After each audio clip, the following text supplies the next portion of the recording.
Hola, ¿qué tal? Hoy vamos a tocar el tema de índices en SQL Server. Los índices básicamente son estructuras adicionales que se utilizan para mejorar la eficiencia de las consultas sobre las tablas de SQL Server. Estos índices normalmente nosotros los creamos adicionales a las tablas y definimos sobre qué columnas van a ser sobre las cuales van a trabajar. Como por ejemplo la tabla que tenemos aquí. Tenemos una tabla de amigos en donde hemos definido tres campos, uno de ellos el nombre, y como pueden ver están todos desordenados. ¿Por qué? Porque los fuimos capturando conforme nos fuimos acordando de sus nombres. Si nosotros queremos hacer una consulta, por ejemplo, a Todd, SQL va a recorrer cada uno de los registros hasta poder llegar a Todd. En este caso, pues son 4 registros. No creo que se tarde mucho, pero si tuviéramos 10,000, 100,000, 1,000,000, el poder recorrer todos los registros hasta llegar a Todd, pues sería un tiempo considerable y un esfuerzo considerable para el procesador, para la memoria, etc. Entonces, ¿qué es lo que hace SQL? Bueno, con estos índices sobre el campo que nosotros le mencionamos o lo definimos, crea una tabla adicional. Esta tabla adicional lo que hace es llevarse los nombres, ordenarlos y asignarle un apuntador hacia la tabla original para que sepa en qué posición está.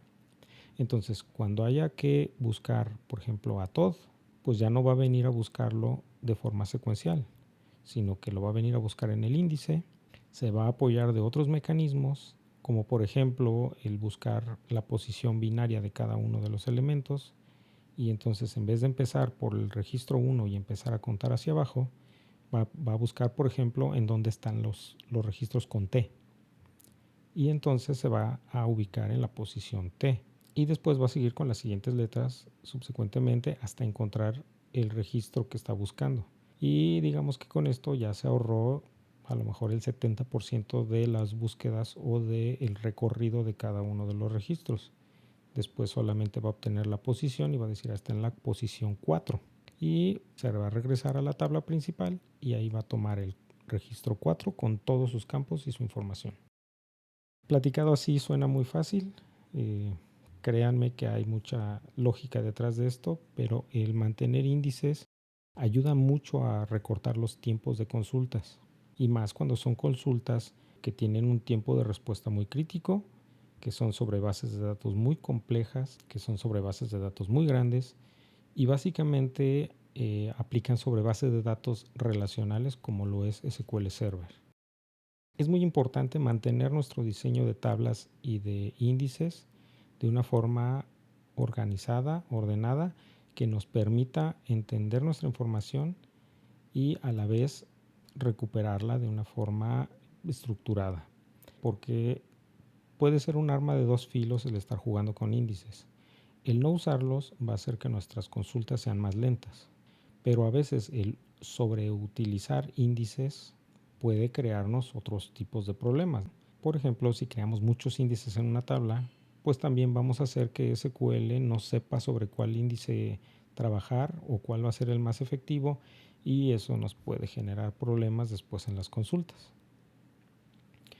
Tenemos varios tipos de índices. Por ejemplo, los índices clusterizados, que son índices que se crean solo una vez en la base de datos y normalmente van acompañados de la llave primaria. Estos índices lo que hacen es ordenar físicamente los registros en la tabla original. No necesita de tablas adicionales para organizar la información. Por otro lado, también tenemos los índices no clusterizados. Estos índices sí crean una tabla adicional con los campos o columnas que hayamos definido, y ahí es donde ordena la información, no la ordena en la tabla principal. También tenemos los índices de tipo unique. Estos índices son muy similares a constraint unique. Se hacen más que nada para garantizar que los datos que se están creando o que los datos que se están almacenando no tengan duplicados.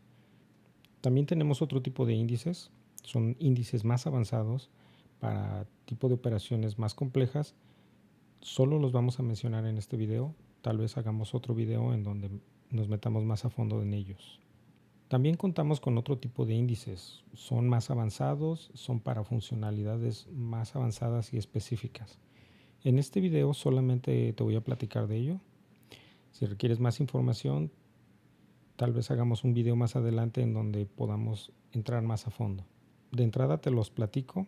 Tenemos, por ejemplo, el Filtered Index, que estos nos permiten crear índices solamente de información específica, condicionada.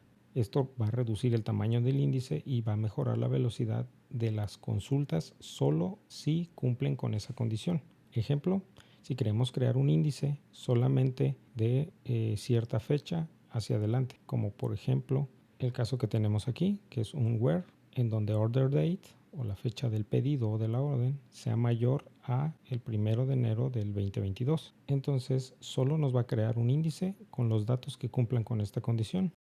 Y viceversa, a la hora de hacer una consulta, si queremos que sea más eficiente, va a tener que cumplir con esta condición también. Tenemos los índices espaciales, que son índices para manejar datos tridimensionales, como por ejemplo ubicaciones en mapas, temas de latitud, longitud, altitud, etc. Y por último tenemos el full text. El full text es un índice que nos ayuda a buscar textos, digamos que más completos, no solo un nombre dentro del campo nombre, sino ya estamos hablando de textos más complejos, más completos, frases incluso dentro de nuestra base de datos. Muy bien, vamos a pasar ahora a la práctica para ver ejemplos de cómo se comportan nuestras bases de datos, cómo se comportan nuestros índices con las tablas, etc. Muy bien, ahora vamos a revisar cómo se pueden crear los índices. En este caso vamos a crear una tabla y en ella vamos a asignar un primary key al campo ID. Como ya hemos visto, primary key es un atributo que se le asigna a un campo. Este campo adquiere ciertas reglas, como que no pueda tener duplicados, que no tenga nulos, etc. Pero a su vez, el incluir esta palabra dentro de la creación de la tabla nos ayuda también a crear un índice clusterizado. ¿Qué es esto? Un índice que ordene la tabla física. Solamente puede haber un índice de ese tipo. Si yo ejecuto esta consulta, vamos a ver aquí que actualizamos y ya se creó nuestra tabla. Y aquí vamos a tener nuestro campo ID con nuestra llave primaria y a su vez esta generó un índice en la tabla A de tipo clustered. Entonces ya tenemos nuestro índice clusterizado. Recuerden, solo puede haber uno en esta tabla. Ahora vamos a crear otras tablas de ejemplo, por ejemplo la tabla B, y a esta tabla B le vamos a agregar un índice no clusterizado. Con el comando create le decimos que queremos un non-clustered index. Le asignamos un nombre y le decimos sobre qué tabla va a trabajar y sobre qué campos va a trabajar. Nuevamente agarramos el campo ID. Si yo ejecuto esto, actualizo las tablas, veo que ya tengo aquí la tabla B y aquí ya está mi campo non-clustered y esta tiene la propiedad non-unique, quiere decir que puede aceptar duplicados. Ahora si nos venimos a este otro ejemplo, vamos a crear una tabla C y para ella vamos a crear un índice clusterizado, que es un índice parecido al que creó primary key, solo que aquí no va a haber primary key. Solamente va a ser nuestro índice clusterizado en la tabla C y vamos a agregar el campo ID y el campo nombre. Entonces nuevamente venimos, actualizamos y ahora sí, al venir aquí ya vamos a ver nuestro índice tabla C clusterizado. Y si checamos los campos podemos ver que no hay primary key. Bueno, vamos a crear otra tabla, es la tabla D. Muy bien, ahora vamos a crear con el campo create un unique non-cluster, que es un índice del tipo non-cluster y con la propiedad unique. Quiere decir que sobre la tabla D, campo ID no va a permitir que haya duplicados. Y vamos a crear también una tabla E. Esta tabla E no le vamos a agregar ningún índice ni le vamos a agregar ninguna llave primaria, nada. Es una simple y sencilla tabla. Más adelante les explicaré para qué. Muy bien, ahora, si nosotros insertamos datos de manera desordenada sobre nuestra tabla A, vamos a ver que al consultar lo que se grabó, vamos a tener nuestros registros de manera ordenada. ¿Esto por qué? Porque esta tabla tenía un índice clusterizado. Entonces, este índice clusterizado obliga a que cada que se inserta un registro, este busque la posición en la que deba de ir y se inserta en esa posición para que al final tengamos una tabla ordenada. Ahora bien, si hacemos lo mismo sobre la tabla B, al consultarla vamos a ver que ahora los registros se insertaron pero no se ordenaron. Esto porque la tabla B tiene un índice no clusterizado y non-unique, lo que quiere decir que aquí no le importa ordenar los registros. Aquí lo único que le importa es insertarlos en la tabla en la última posición, y cuando se crea el índice o cuando el índice se actualice, bueno, el índice es el que va a ordenar la información, y en este caso ordenaría solamente el campo ID, que es el único que le asignamos. Vamos a agregarle también información a la tabla D y a la tabla E. Ok. Ahora, si venimos y consultamos estas tres tablas, vamos a ver que, por ejemplo, la tabla clusterizada ordenó los registros, la tabla no clusterizada no ordenó los registros, y la tabla que no tiene índices ni llaves ni ningún tipo de control adicional tampoco ordenó nada de los registros, los va agregando al final de la tabla. Pero ¿qué pasa si yo quiero hacer una consulta específica? ¿Qué pasa si yo quiero ver el registro 3 de cada una de estas tablas? Bueno, me voy a basar en el campo ID, que es el campo que asignamos al índice y el cual pues tenemos el número que lo identifica. Entonces yo le voy a decir que haga una consulta sobre la tabla, pero que busque que el ID sea igual a 3. Para ejecutar estas consultas, yo las puedo ejecutar de manera normal y voy a ver que las tres me traen el mismo resultado. Veo que se ejecutó muy rápido. Habría que correr esto en una base de datos con cientos o miles de registros para poder ver una diferencia en el método o la forma de ejecución. Como no tenemos una base tan grande en este momento, vamos a ayudarnos de este botón. Este botón es el plan de ejecución. Vamos a seleccionarlo. El plan de ejecución nos dice cómo es que se están ejecutando las consultas que le hacemos a SQL Server. Entonces, si yo vuelvo a ejecutar estas consultas, nuevamente vemos que me traen el resultado de manera correcta, muy rápido. Pero si yo reviso el plan de ejecución, me dice que la consulta 1 se apoyó en el índice clusterizado para obtener el resultado. Si yo reviso la consulta número 2, me dice que utilizó algunos mecanismos adicionales, pero que también usó el índice non clusterizado.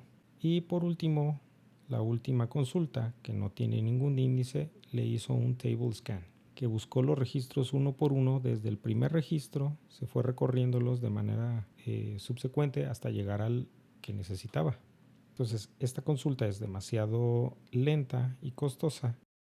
A lo mejor ahorita no, porque tenemos 5 registros, pero cuando tengamos 1000, 2000 registros, esto se puede complicar y puede llegar a tardar mucho tiempo. En cambio, con los índices, bueno, pues se apoya en el índice para poder determinar la posición del registro que queremos, y después va por él a la tabla de donde tenemos la información completa. Si hemos diseñado una buena base de datos y le agregamos los índices correctos a la hora de ejecutar una consulta, pues nos va a traer la información de una forma mucho más rápida y eficiente que si lo hiciéramos sin índices. Muy bien, ahora vamos a ver el tema del espacio. Ya les había hablado yo de que ciertas tablas son más pesadas que otras. Si yo ejecuto el query que nos da el tamaño de las tablas, este query se explica en otro video. Aquí vamos a poder ver las tablas que creamos. Vamos a poder ver el número de registros que contiene y vamos a ver, por ejemplo, cuánto pesa la información que tiene grabada. Y a su vez vamos a ver cuánto pesa el índice. Normalmente una tabla clusterizada va a tener un espejo que pesa lo mismo, pero las tablas que no son clusterizadas siempre van a tener el doble de información. ¿Por qué? Porque aquí crea una tabla adicional con la misma información ordenada para poder encontrar la información más rápido. En fin, cada una tiene diferentes mecanismos y es importante considerar qué necesitamos a la hora de crear nuestra tabla y crear sus índices, porque esto también repercute en el espacio de disco que vamos a ocupar. Espero esto les haya servido. Saludos.